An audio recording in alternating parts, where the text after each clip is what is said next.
नमस्कार विद्यार्थी मित्रांनो, बघा आपण क्वालिटीचा व्हिडिओ कोर्स घेऊन आलेलो आहे विथ भन्नाट ट्रिक्सचं आणि त्याची प्राइस आपण 14 एप्रिल पासून बघा. कारण 14 एप्रिलला यावर्षी डॉक्टर बाबासाहेब आंबेडकर यांची 14 एप्रिलला जी यावर्षीची जी जयंती होती ती 135वी जयंती होती. त्यामुळे आपण 14 एप्रिल पासून व्हिडिओ कोर्सची प्राइस 135 रुपये ठेवलेली, फक्त त्याची मूळ प्राइस ही 500 रुपये, मात्र आपण फक्त 135 रुपये ही ठेवलेली आहे. बऱ्याच विद्यार्थ्यांनी त्याचा फायदा घेतलेला आहे. म्हणून आपण काय केलेलं आहे, आता याची ही जी काय ऑफर होती ही आपण आणखी 3 ते 4 दिवस काय केलेली आहे तर एक्सटेंड केलेली आहे. त्यामुळे तुम्ही याचा नक्की फायदा घ्या. त्यासाठी तुम्हाला काय करायचं आहे तर बालाजी ट्रिक्स अकॅडमी हे आपलं ॲप इन्स्टॉल करायचं आहे प्ले स्टोअरवरून. तसेच हेच याच नावाने आपलं टेलिग्राम चॅनल आहे, ते जर जॉईन केलं तुम्ही तर तिथे पण तुम्हाला काय होईल त्याची लिंक मिळून जाईल. आणि इतर माहितीसाठी तुम्ही या नंबरवर संपर्क करू शकता. हे इथे नंबर दिलेले आहेत, यावर तुम्ही संपर्क करू शकता. आता बघा आपल्या कोर्स कसा आहे की आता थोडंसं तुम्हाला डेमो दाखवतो. डेमो दाखवल्यानंतर तुम्हाला कोर्स कसा आहे काय डिटेल माहिती मिळेल का. कारण बघा आता क्वालिटी कंबाईन असो किंवा प्री असो किंवा मेन्स असो, क्वालिटी हे 15 मार्काला विचारलं जात आहे. आणि इथं जो आउट ऑफ मार्क नाही घेणार तो स्पर्धेतून बाहेर जातो. कारण .25 पण काय आहे महत्वाचा आहे. ओके, आता नुकतीच कंबाईन बी ची जाहिरात आलेली आहे आणि सी ची जाहिरात पण लवकरच येऊन जाईल. त्यामुळे आता अभ्यासाला लागण्याशिवाय पर्याय नाही. तर बघा आता इथे मी तुम्हाला डेमो दाखवतो. तर बघा आता इथं मी आपली ही क्वालिटीची जी कोर्सची रचना आहे ती कशी केलेली, मी अगोदर आर्टिकल नुसार केलेली आहे. आर्टिकल वाईज आपण गेलेलो आहेत, म्हणजे 1 पासून ते 368 पर्यंत संपूर्ण आर्टिकल आपण ट्रिक्ससह कव्हर केलेले आहेत. आता त्याचे थोडेसे डेमो मी तुम्हाला इथे दाखवतो. 1 पासून मी तुम्हाला इथे सुरू करतो. तर बघा आता कलम 1. तर कलम 1 काय आहे तर कलम 1 आहे संघराज्याचे नाव आणि त्याचे राज्यशास्त्र. ओके, मग आता याला ट्रिक्सनुसार आपण कसं लक्षात ठेवलेलं बघा. तर डॉक्टर बाबासाहेब आंबेडकर म्हणाले की भारत हा सर्व राज्यांचा मिळून एकच संघ असेल, म्हणून आपण याला कलम 1 मध्ये ठेवू. ओके, कारण डॉक्टर बाबासाहेब आंबेडकर काय म्हणले की राज्य फुटू शकतात, मात्र भारत हा एक होता आणि एकच राहील, तो कधीही फुटू शकत नाही. आता त्याच्याबद्दल डिटेल माहिती इथे सांगितली, भंजक अभंजक काय असतं ते संपूर्ण डिटेल सांगितलेलं आहे. तसेच बघा आपल्या कोर्सची रचना अशी आहे, आर्टिकल पाहिले, ते आर्टिकल लक्षात कसं ठेवायचं त्याची ट्रिक्स पाहिली आणि त्यावर आलेला प्रश्न आपण तिथली त्याच काय केलेला आहे कव्हर केलेला आहे. हा प्रश्न पण तुम्ही इथे पाहून घेऊ शकता. कारण मी संपूर्ण डिटेल वाचत दाखवलं तर आपला डेमो व्हिडिओ खूप मोठा होईल, त्याला काय अर्थ राहणार नाही. आता कलम 2 आणि कलम 3 मध्ये इथे फरक सांगितलेला आहे. कलम 3 नुसार काय होतं ते सांगितलेलं आहे. बघा कलम 2 नुसार काय होतं की सध्या भारताचा एखादा जो प्रदेश नाही तो जर भारतात घ्यायचा असेल, उदाहरणार्थ पाकिस्तानचा एखादा पार्ट, बांगलादेशचा पार्ट, तर ते कलम 2 नुसार घेतलं जातं, ना की 3 नुसार. आणि 3 नुसार काय केलं जातं तर 3 नुसार भारतामधीलच एखादं राज्य, आता उदाहरणार्थ भविष्यात महाराष्ट्रातून जर विदर्भ वेगळा करायचा असेल तर ती प्रोसेस कलम 3 नुसार केली जाते. उदाहरणार्थ 2014 ला बघा आंध्र प्रदेशमधून तेलंगणा राज्य निर्माण केलं होतं. तर म्हणून आपण या 3 नुसार अशी ट्रिक्स अशी केलेली आहे. 3 ची ट्रिक केली म्हणजे 2 ऑटोमॅटिक लक्षात राहून जातं. तर 3 नुसार 3 लंगा राज्याची निर्मिती केली असं आपण म्हटलेलं आहे. कारण तेलंगणाला आपण काय म्हटलेलं आहे 3 लंगा असं म्हणायचं आपण ट्रिक्स, कारण आपल्याला कलम 3 लक्षात ठेवायचं आहे म्हणून हे आज केलेलं आहे. आणि ती प्रोसेस काय असते काय नाही ते पण डिटेल इथे घेतलेले. असं नाही की नुसतं आपण आर्टिकलच घेतलंय ना पुढे पळत गेलो, तर असं नाही. आपला संपूर्ण व्हिडिओ कोर्स हा फक्त 18 ते 20 तासाचा आहे. किती? 18 ते 20 तासाचा, ज्यामध्ये 23 व्हिडिओ हे ॲपवर पडलेले आहेत, आणखी 3-4 व्हिडिओ पडतील. बघा ती प्रोसेस पण संपूर्ण, म्हणजे जिथं जिथं डिटेल घ्यायचं ते संपूर्ण डिटेल घेतलेले आहे. 2 मध्ये काही डिटेल नव्हतं म्हणून 2 मध्ये काही घेतलेलं नाही, पण 3 मध्ये जे डिटेल होतं ते सर्व घेतलेलं आहे. आणि बघा त्यावर आलेले लगेच प्रश्न पण आपण तिथले तिथेच घेतलेले आहेत. हे बघा आर्टिकल 3 वर आलेले प्रश्न, हे प्रश्न तुम्ही पाहून घेऊ शकता. हे बघा 2 वर, हे बघा हे संपूर्ण काय केलेले आपण 2 हे 3 वर वगैरे असे प्रश्न आलेले आहेत. त्यानंतर 3 वर सर्वात जास्त 3 वर प्रश्न आलेले आहेत म्हणून 3 आपण डिटेल घेतलेले. 3 ट्रिक्सचं कसं लक्षात ठेवायचं ते पण सांगितलेलं आहे. त्यानंतर पुढे बघा नागरिकत्व. बघा नागरिकत्वाकडे कोणीही दुर्लक्ष करतं, मात्र यावेळेस कंबाईन बीला कलम 8 वर प्रश्न आला होता. कलम 8 वर कंबाईन बी 2026 ला कलम 8 वर तिथं बऱ्याच जणांचे गोळे उडाले आहेत. ओके, कारण बघा या टॉपिककडे कोणी लक्ष देत नाही, कारण यावर जास्त आयोग प्रश्न विचारत नाही. पण तो सिलेबसला आहे, विचारत नाही याचा अर्थ कमी विचारतं पण विचारतं. कधी विचारतं ते पण भरोसा नसतो आयोगाचा, त्यामुळे आपण रेडी राहिलं पाहिजे. तर बघा याच्या पण आपण ट्रिक्स घेतलेल्या आहेत. तर बघा आता इथे कलम 6 ची ट्रिक्स काय केलेली, कलम 6 काय, तर कलम 6 आहे पाकिस्तानातून भारतात आलेल्या व्यक्तींचे नागरिकत्व.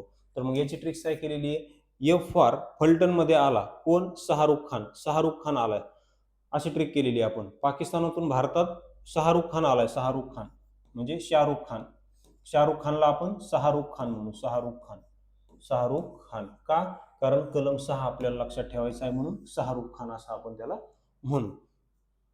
त्यानंतर 7 बघा, 7 काय, भारतातून पाकिस्तानात गेलेल्या व्यक्तींचे नागरिकत्व. मग गेलेला म्हणजे गो म्हणजे हे बघा इथे जी फॉर गो म्हणजे गेलेला, गो म्हणजे गेलेला. मग असं का ट्रिक केली, कारण गोचा जो जी आहे तो एबीसीडी नुसार किती 7 नंबरला येतो, म्हणून आर्टिकल 7 आपल्याला तशा प्रकारे लक्षात ठेवायचं आहे. त्यानंतर आर्टिकल 8 हे बघा, 8 वर प्रश्न आला होता. हे बघा 8 काय, मूळ भारतीय मात्र भारताबाहेर राहणाऱ्या व्यक्तीचे नागरिकत्व, यावर कंबाईन 25 ला प्रश्न यावर आलेला आहे. तर बघा याची ट्रिक काय केलेली, याची ट्रिक्स बघा, मूळ हिंदुस्थानी असं आपण म्हटले, मूळ भारतीय म्हणजे मूळ हिंदुस्थानी मात्र भारताबाहेर राहतो. मग मूळ हिंदुस्थानी का म्हटलं, कारण हिंदुस्थानीचा एच हा एबीसीडी नुसार 8 नंबरला येतो, किती 8, म्हणून त्या प्रकारे आपण 8 लक्षात ठेवलेला आहे. त्यानंतर 9 ची पण अशी ट्रिक केलेली आपण, 10 ची केलेली, 11 ची केलेली, सर्व ट्रिक केलेले आहेत. त्यानंतर त्यावर आलेला प्रश्न बघा, ही 2026 ला आपली परीक्षा झाली 4 जानेवारी 2026 ला, तर त्यावर कलम 8 वर प्रश्न होता. हे बघा, हे कलम 8 वर म्हणजे कलम 8 मध्ये कसे तरतूद आहे. मग आता आपण ट्रिक्सनुसार पाहिलं तर ह्या 4 ऑप्शन पैकी तुम्ही ते पाहून घ्या. बघा ए मध्ये काय दिले, पाकिस्तानातून भारतात स्थलांतरित, पाकिस्तानातून भारतात कोण आला, शाहरुख खान आला, ही ट्रिक केलेली आपण. म्हणजे हे कलम 6 संबंधी आहे. ए उत्तर होणार नाही आपलं, कारण ते कलम 6 संबंधी आहे. बी काय, भारतातून पाकिस्तानात गेलाय, भारतातून गेलाय, गेलाय म्हणजे गोचा जी 7 नंबरला येतं, म्हणजे हे बी 7 संबंधी म्हणून बी आन्सर असणार नाही. आणि सी काय, भारताबाहेर राहणाऱ्या व्यक्तींचे नागरिकत्व. मग इथं काय म्हणलंय आपण, मूळ हिंदुस्थानी आहेत मात्र भारताबाहेर राहतात, मूळ हिंदुस्थानी आहेत. मग मूळ हिंदुस्थानी म्हणजे हिंदुस्थानीचा एच 8 नंबरला येतो, म्हणून आपल्याला 8च विचारला आहे, म्हणून इथं सी हे आन्सर योग्य आहे. त्यानंतर पुढे चला. आता इथे बघा, असं नाही की आपण नुसतं नागरिकत्वाचं आर्टिकलच घेतलेत, नागरिकत्व संबंधी इतर काय काय बघा, किती प्रकारे नागरिकत्व मिळवतं ते पण आपण संपूर्ण घेतलेलं आहे, किती प्रकारे मिळवता येते. तसेच त्यावर आलेला प्रश्न पण घेतलेला आहे. हे बघा, किती प्रकारे मिळवता येते त्यावर प्रश्न आलेला आहे 2 वेळेस, ते प्रश्न पण आपण घेतलेला आहे.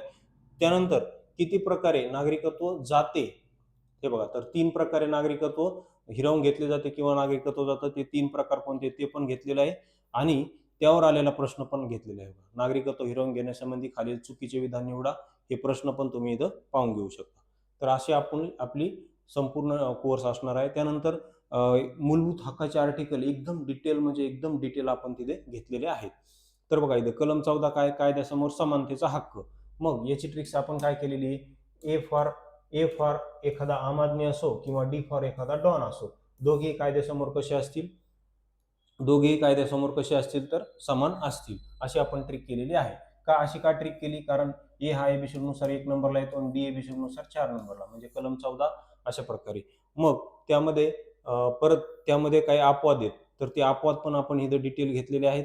हे बघा, अपवाद पण डिटेल घेतलेले आहेत. आणि त्या कलम 14 वर आतापर्यंत कधी कधी प्रश्न आले बघा, पीएसआय मेन 17 ला, एएसयू 16 ला, तर हे बघा कलम 14 वर प्रश्न, ते प्रश्न बी घेतलेले आहेत. हे बघा, त्यानंतर परत गटक 24 ला नुकतीच गटक 24, एसटीए 16, हे संपूर्ण हे इथं जोड्या लावामध्ये कलम 14 संपूर्ण आपण म्हणजे जिथले तिथंच आपण ते प्रश्नाचा बी एकदम करेक्ट कार्यक्रम केलेला आहे. त्यानंतर कलम 15, ध्वजांजली कारणावरून भेदभाव करण्यास मनाई. आता ध्वजांजली म्हणजे काय, ध म्हणजे धर्म, व म्हणजे वंश, जा म्हणजे जात, ज म्हणजे जन्मस्थान, li म्हणजे लिंग, या 5 कारणावरून भेदभाव करण्यास मनाई, या 5 कारणावरून भेदभाव करण्यास मनाई. मग याची ट्रिक्स काय केली, की या 5 कारणावरून एखाद्या व्यक्तीला पंढरपूर मंदिरात दर्शनासाठी वरील या 5 कारणावरून भेदभाव केला जाणार नाही दर्शनासाठी. मग पंढरपूर मंदिरच का म्हटलं, का, कारण हे बघा, हे पंधरा आणि पंढरपूर म्हणजे दोन्ही शब्द सुरुवात या प ने होते, प ने होते दोन्ही शब्द सुरुवात. तर त्यामुळे आपण अशी ट्रिक्स केलेली आहे. मग त्याचे अपवाद पण घेतलेले आहेत आपण, आणि त्यानंतर त्यावर आलेला प्रश्न पण लगेच आपण त्याच्या खाली हे बघा, कलम 15 जोड्या लावा. भेदभाव करण्यास बंदी. हे बघा, हे भेदभाव करण्यास बंदी कलम 15. कायद्यासमोर समानता. एखादा ए फॉर आम आदमी असो किंवा डी फॉर डॉन असो, दोघेही कायद्यासमोर समान असतील म्हणजे हे कलम 14 आहे. त्यानंतर हे अस्पृश्यता निवारण कलम 17 आहे आणि संधीची समानता कलम 16. हे आता आपण पुढे पाहू. हे बघा, बघा इथे कलम 16 काय, सरकारी नोकऱ्यामध्ये सर्वांना समान संधी. कलम 16 काय, सरकारी नोकऱ्यांमध्ये सर्वांना समान संधी. तर याची ट्रिक्स काय केलेली पहा आपण. याची ट्रिक्स आहे की पी फॉर पोलीस भरतीमध्ये सर्वांना समान संधी. पी फॉर पोलीस भरतीमध्ये सर्वांना समान संधी. मग असं का म्हटलं पोलीस भरतीमध्ये सर्वांना समान संधी? त्याचं कारण असं आहे की पोलीस भरतीचा जो काय पी आहे तो एबीसीनुसार 16 नंबरला येतो. किती? 16 नंबरला येतो का. आणि पोलीस भरती एक सरकारी नोकरी. त्यानंतर त्यावर आलेले प्रश्न बघा. 17 काय, अस्पृश्यता बंदी. याची ट्रिक्स काय केलेली, सातारा जिल्ह्यात सर्वप्रथम अस्पृश्यता बंदी झाली. साताराच का म्हटलं, कारण सातारा 17 सातारा 17 सातारा 17 असा यमक जुळतो. त्यानंतर 18 बघा, पदव्या नष्ट करणे. तर पदव्या नष्ट करणे म्हणजे याने काय केलेले, इंग्रजांच्या काळात ज्या राव बहादूर राय बहादूर या पदव्या दिल्या जात होत्या त्या नष्ट केल्यात. मग याची ट्रिक्स काय केल्याशिवाय आपण आर फॉर रिवॉर्ड नष्ट करणे असं आपण म्हटलंय. एखाद्याला रिवॉर्ड देणे म्हणजे पुरस्कार देणे म्हणजेच पदवी देणे.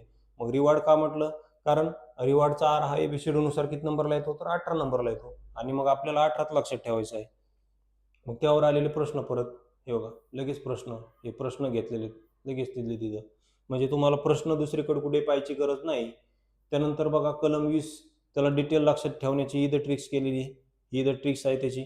त्यानंतर त्यावर नुकतंच कंबाईन ग्रुप बी 2025 ला प्रश्न, हे बघा हा प्रश्न.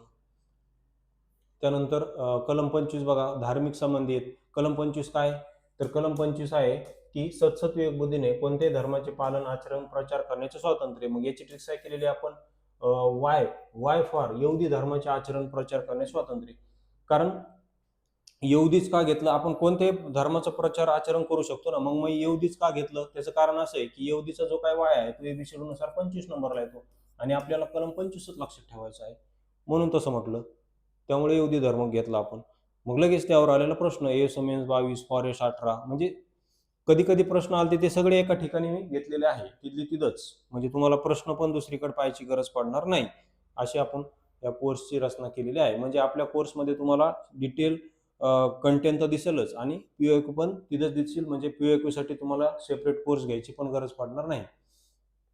त्यानंतर भाग 3च्या बाहेरील जे काही मूलभूत हक्क आहेत ते पण आपण इथे कव्हर केलेले आहेत, कारण त्यावर पण प्रश्न आला होता. हे बघा, हे गट ब मेन्स 2023 ला अनुच्छेद, हे खालील कोणते अनुच्छेद हे कायदेशीर अधिकार किंवा भाग 3च्या बाहेरील आहेत, हे त्यावर प्रश्न आला होता. ते पण डिटेल लक्षात कसं ठेवायचं ते पण आपण व्हिडिओ कोर्समध्ये एकदम डिटेल घेतलेलं आहे. आता इथे मी जाहिरात करतो म्हणून फास्ट होतंय, मात्र आपण ते डिटेल घेतलेलं आहे.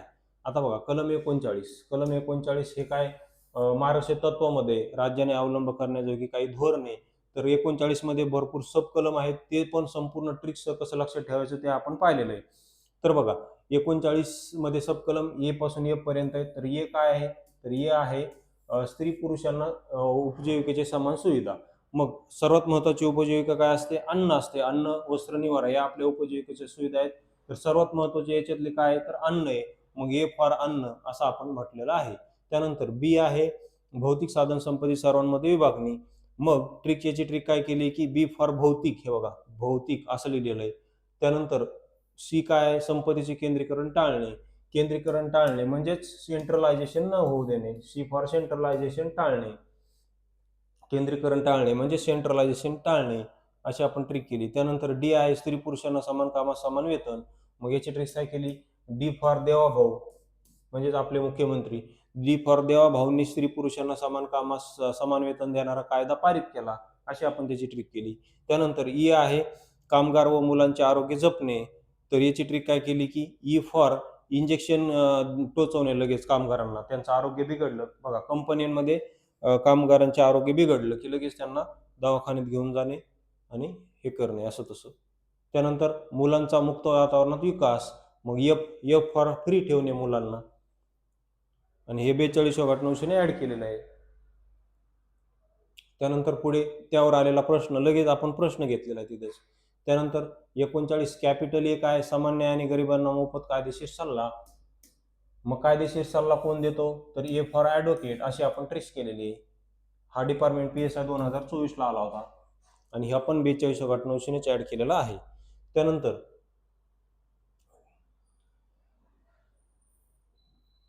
47 काय बघा, सार्वजनिक आरोग्य सुविधा पुरवून जीवनमान दर्जा चांगला ठेवणे.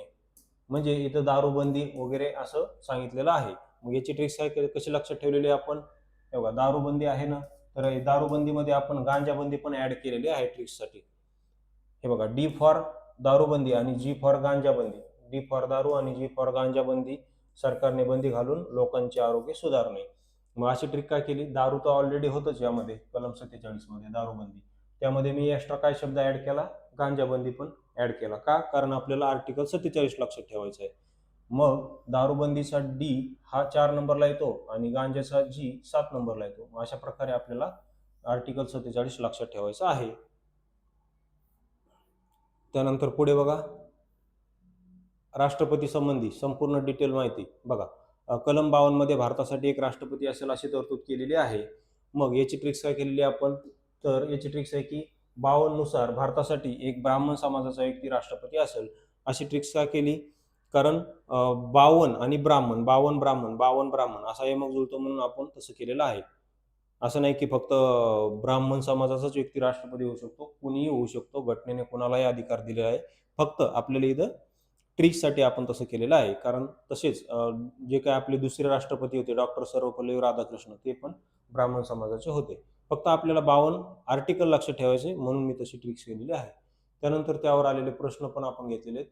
आता 56 काय बघा, 56 राष्ट्रपतीचा कार्यकाळ. मग याची ट्रिक्स काय केलेली आपण, की राष्ट्रपतीचा कार्यकाळ बघा असा 5 वर्ष असतो. किती, 5 वर्ष. तर याची ट्रिक्स काय केली, की राष्ट्रपतीचा कार्यकाळ ज्या वेळेस 5 वर्ष संपतो त्यावेळेस त्यांना छकड्यामध्ये म्हणजे फुलांनी छकडा सजवला जातो. छकडा म्हणजे काय, घोडागाडी. फुलांनी सजवून त्या छकड्यामध्ये किंवा त्या घोड्यागाडीमध्ये राष्ट्रपतींची विदाई केली जाते.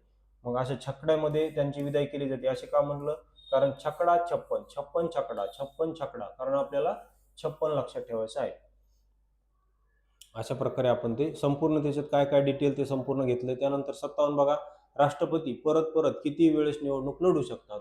तर याची ट्रिक्स काय केली आपण, शेवटची 57 मध्ये शेवटी 7 येते घेऊन अशी केली की 7 म्हणजे भारतीय स्त्रिया वडाला ज्या वेळेस 7 फेऱ्या मारतात त्यावेळेस त्या काय म्हणतात, की मला 7 जन्म आणि जन्म एकच पती पाहिजे.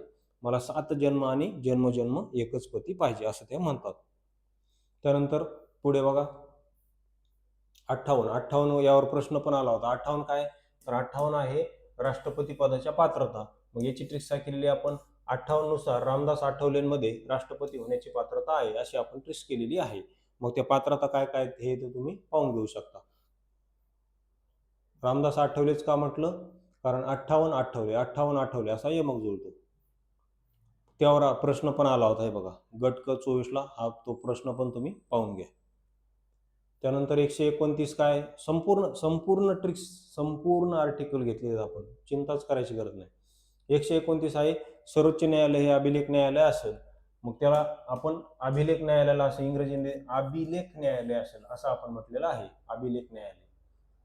का, कारण ए 1 नंबरला येतो, बी 2 नंबरला आणि आय 3 नंबर 9 नंबरला, म्हणजे 129. आणि 215 नुसार हायकोर्ट हे अभिलेख न्यायालय असते. तर याची ट्रिक्स काय केलेली आपण, हायकोर्टाचे अभिलेख न्यायालय असेल याची ट्रिक्स अशी केलेली आहे की हायकोर्ट हे अभिलेख न्यायालय असेल, अभिलेख अशी आपण ट्रिक्स केली. उच्चार कसा करायचा, अभिलेख असं का म्हटलं, कारण इथं ओ जो आहे, हा जो ओ आहे तो एबीसी नुसार 15 नंबरला येतो. म्हणजेच कलम 215 नुसार यावर प्रश्न आला होता, कंबाईन बी 2024 प्रश्न तुम्ही तो पाहू शकता. त्यानंतर पुढे बघा, हे आर्टिकल 137 सर्वोच्च न्यायालयाचं खूप महत्वाचं आहे. कारण आर्टिकल 137 नुसार सुप्रीम कोर्टला न्यायिक पुनर्लेखन करण्याचा अधिकार आहे. मग याची ट्रिक्स आपण काय केलेली आहे, अमेरिकन एमजी कडून आपण न्यायिक पुनर्लेखन घेतले, अमेरिकन एमजी कडून.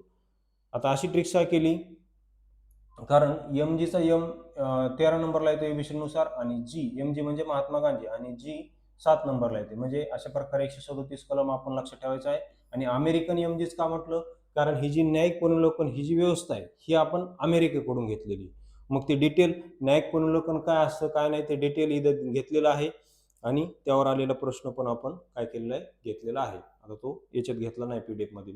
त्यानंतर कलम 155 राज्यपाल नेमणूक ही राष्ट्रपतीद्वारे होती. राज्यपालांची नेमणूक कोणाद्वारे होते? राष्ट्रपतीद्वारे होती.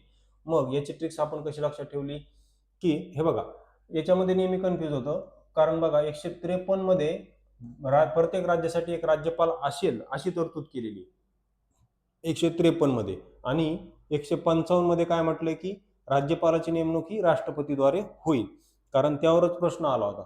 मग आता हे 155 कसं लक्षात ठेवलंय बघा याची ट्रिक्स अशी आहे की 55 नुसार राष्ट्रपती पंचांगात एखादा शुभ मुहूर्त पाहून राष्ट्रपती राज्यपालाची नेमणूक करतात. बघा राष्ट्रपती काय करतात राज्यपाल ज्यावेळेस नेमणूक करायची असते त्यावेळेस ते पंचांगामध्ये एखादा शुभ मुहूर्त पाहतात आणि त्या शुभ मुहूर्तावर ते नेमणूक करतात. मग असं का म्हटलं कारण हे बघा हे 55 आणि पंचांग 55 पंचांग हे 55 आणि पंचांग 55 पंचांग 55 पंचांग दोन्हीमध्ये यमक जुळतो. मग त्यावरच प्रश्न होता बघा कोणत्या कलमनुसार हे बघा कोणत्या कलमनुसार राष्ट्रपती हे राज्यपालांची नियुक्ती करतात. गट व मुख्यला आला होता मुख्यला एक पॉइंट मार्क महत्वाचा आहे. मग उत्तर काय 155. त्यावेळेस बऱ्याच मुलांनी 153 करून आले. त्यानंतर पुढे हे बघा 163 नुसार राज्यपालांना सल्ला देण्यासाठी सीएम सह एक मंत्रिमंडळ असेल. मग याची ट्रिक्स आपण काय केलेली आहे सीएम सह मंत्रिमंडळ असतं नाही राज्यपालांना सल्ला देण्यासाठी तर मग आपण एक सीएम घेऊ त्या सीएमचं नाव घेऊ. हे बघा ते सीएम आहेत पृथ्वीराज चव्हाण या सीएम सह एक मंत्रिमंडळ असेल असं आपण म्हणू. नुसतं सीएमच्या नेतृत्वाखाली एक मंत्रिमंडळ असेल असं न म्हणण्यापेक्षा पृथ्वीराज चव्हाण या सीएमच्या नेतृत्वाखाली एक मंत्रिमंडळ असेल असं आपण म्हणू. मग पृथ्वीराज चव्हाणच का म्हटलं त्याचं कारण बघा पृथ्वीराज चव्हाण सीएम राहिलेले आहेत. मग पृथ्वीराज चव्हाणच का म्हटलं कारण पृथ्वीराजचा जो पी आहे तो एबीसी नुसार 16 नंबरला येतो आणि चव्हाणचा सी एबीसी नुसार 3 नंबरला. मग 16 आणि त्यावर 3 किती झाले 163 म्हणून कलम 163 मध्ये ही तरतूद केलेली आहे. मग ती प्रोसेस वगैरे संपूर्ण कसं असतं काय असतं कधी सल्ला देतात काय ते संपूर्ण डिटेल इथे घेतलेलं आहे. त्यानंतर त्यावर आलेले प्रश्न पण इथे आपण लगेच कव्हर केलेले आहे. त्यानंतर पुढे कलम 170 विधानसभेची रचना आणि 171 मध्ये विधान परिषदेची रचना आहे. तर 170 आणि 171 या दोन्ही मध्ये कन्फ्युज होऊ नये म्हणून मी 170 ची ट्रिक काय केलेली आहे कलम 170 ला काय म्हटलं विधानसभेची रचना आहे 170 मध्ये कारण त्यावर प्रश्न पण आला होता तो प्रश्न दाखवतो मी 170 विधानसभेची रचना. तर मग याची ट्रिक्स आपण काय केलेली आहे की याला असं आपल्याला म्हटलेलं आहे की मग गोवा विधानसभेची रचना असं आपण म्हटलेलं आहे गोवा विधानसभेची रचना. मग गोवाच का म्हटलं कारण गोव्यामध्ये विधान परिषद नाहीच आहे त्याच्यामुळे मग ती कशाची रचना असणार विधानसभेचीच असणार कारण गोव्यात विधान परिषद नाहीच आहे. मग गोवाच का घेतलं पण कारण गोवाचा जी 7 नंबरला येतो आणि हा जो ओ आहे तो 0 सारखा दिसतो म्हणजे 70 म्हणजेच 170. ओके. त्यानंतर त्यावर प्रश्न पण आला होता हे बघा कंबाईन घटक 24 ला प्रश्न आला होता. काय प्रश्न होता बघा विधानसभेच्या कोणत्या कलमात संविधानाच्या कोणत्या कलमात विधानसभेची तरतूद आहे. तर इथं बघा अशा ऑप्शन असल्यावर काय करणार तुम्ही सांगा 170 171 172 173 काय करणार सांगा कसं लक्षात ठेवणार आणि कसं एलिमेंट बी कसं करणार. लांब असे तर ठीक होतं असं असल्यावर कसं करणार म्हणून एकदम परफेक्ट अभ्यास पाहिजे एकदम परफेक्ट. बघा हे कंबाईन आहे ना अंडरस्टँडिंग पेक्षा पाठांतर किती यावर महत्वाची. जो पाठ करतो का तो निघून जातो कळलं का. त्यामुळे पाठांतर जास्त महत्वाचं आहे आणि हा जो आपला कोर्स आहे तो संपूर्ण पाठांतरावर आहे. एकदम पाठ करून घेतलेला मी संपूर्ण. मग याचं योग्य आन्सर काय 170. तर अशा प्रकारे आपण काय केलेलं आहे संपूर्ण हा डेमो व्हिडिओ कोर्स पाहिलेला आहे. आता हे संपूर्ण तुम्हाला बॅच घ्यायची असेल तर ही बालाजी ट्रिक्स अकॅडमी हे आपलं ॲप डाउनलोड करा. तसेच काही अडचण येत असेल तर या नंबरवर तुम्ही संपर्क करू शकता. बाकी व्हिडिओ आवडला असेल तर तुमच्या मित्रांना पण शेअर करायला विसरू नका. व्हिडिओ पाहिल्याबद्दल धन्यवाद.